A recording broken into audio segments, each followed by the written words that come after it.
Hiya crafters, Amy here with Amy's Wares, and today I'm going to use some neon gel mediums with craft paper and some new stencils.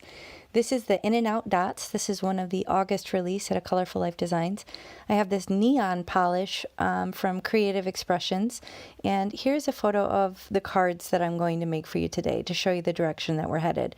So I am going to be using my Hero Hues sand colored cardstock from Hero Arts. This is a really beautiful, smooth 100-pound cardstock, and I'm just basically going to use pixie spray on this first stencil and press it down right into an A2 size panel of this craft cardstock. And I will use my brayer to really press that down, and then I'm going to use this neon polish to kind of go to work with this. Now I have a blending foam. It does come with a foam in the handle, but I prefer to use these blending foams. Now, to be honest, this was my first time using this. I gotten it from my craft store, and I kind of think I should have probably stirred it up. It may have been sitting for a while.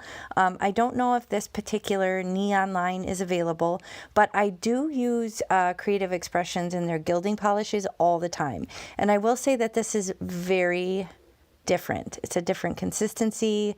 It's kind of hard to describe. So, yeah, don't use this and expect it to be like the metallic gilding polish. As you can see, I feel like I'm not even barely making a mark on this. I wasn't even sure if it was going to work, to be honest. But as you'll see a little bit later in the video, I think I should have probably stirred it. That may have helped kind of redistribute the pigment a little bit. But as you can see, this is not neon. It's not even particularly pigmented.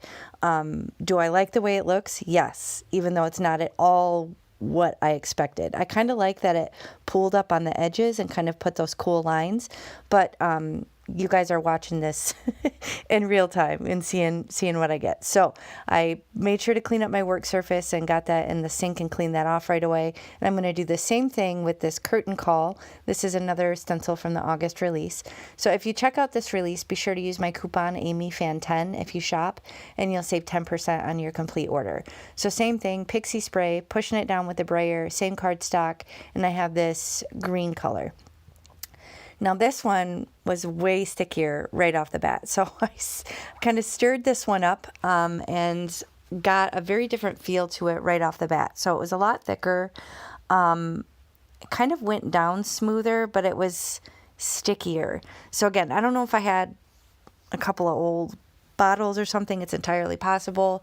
But when I did kind of stir these up, they did seem to kind of emulsify a little bit. So if you have an older jar of this, stir it up, but just know that like the glitters to the metallic paste to this, they're not all equal. So I'm kind of just trial and error figuring it out right along with you and seeing how this product works.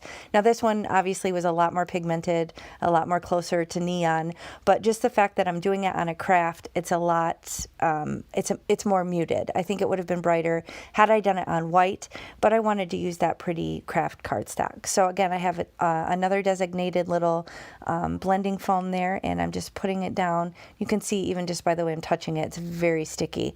So these had to dry quite a while. Not so much the blue one because that was so thin, but the green one took a while. See, look at this. It's almost like I don't know, it's kind of gelatinous.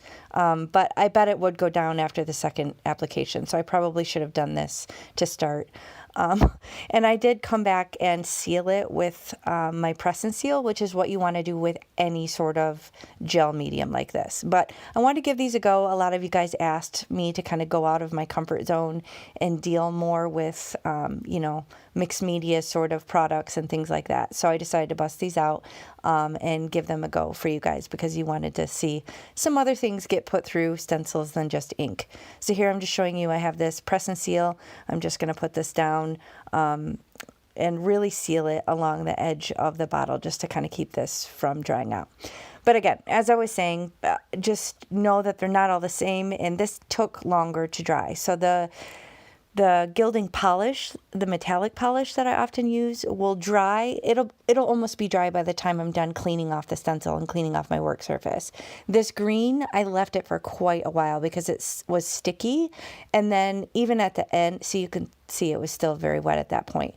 It did dry enough to use just fine, but with a little bit of tackiness, and it definitely took longer to dry. So just know that if you come across these neon ones, they're not necessarily going to work the same as the metallic gilding polish, but it was still fun, and I do like how these panels turned out. So I cut them down with these paper rose stitched edge rectangle dies, so they're slightly smaller than US A2 size, and then I just made 2 card bases with that same craft cardstock. Now here I'm figuring out, again, more trial and error, and guys, I assure you I am definitely out of my comfort zone for these cards, so I'm doing what you asked. But I decided to use this awesome stamp from a prior release at A Colorful Life Designs, and I'm just kind of testing out different neon-ish inks to see how they look on the craft. This one, Twisted Citron, you can't even see, so I know that's no good. I have this very bright neon one, Electropop. It's the Rena K, and that's, not really that great. So I just decided to go a different direction altogether. So when all of my green inks didn't really work out, I decided to do some heat embossing. I have my embossing tool from the Rabbit Hole Designs and a piece of black cardstock, and I'm going to use a clear sticky embossing ink, and I'm going to stamp it down kind of right in the corner here, and then I'm going to use some white embossing powder and cook that just to make just a kind of bold sentiment, just to kind of pop off that design, just because I can't really match the color. So I'm just using this Alabaster by Brutus Monroe. That's my favorite white, and I'm going to tap off the excess, use my heat tool from Wow, and cook this to melt the embossing powder. Now, had I thought of it, I should have probably come off the edge a little bit. I think originally I was thinking I was just going to cut it into a rectangle, but then I realized in that same stitched edge rectangle set, there was this nice small one. So it's not exactly perfect. It's close enough. But I got as close as I could to the edge there, and then it had that nice stitched detail that matched the panel. So that's going to kind of nestle into this open space really well on the curtain call. Like I said, had I done different products or different colors, I could have just stamped it right in that space and it would have fit beautifully, but this works too. So just kind of brushing off the extra embossing tool powder off of the black, and then just to tie in a little bit more black, I have this blingage that Mary Kay sent me with my stencils, and it's just little black flat sequins, and I'm just going to put a smattering of those just to kind of give some continuity to the black element on the cards, so the sentiment isn't just kind of, rando off on its own. So I have my jewel picker tool and some liquid glue, and I'm struggle bus trying to put these down all over on the front of the card. I'm not doing my normal 3 and 2, I'm doing 4 and 3.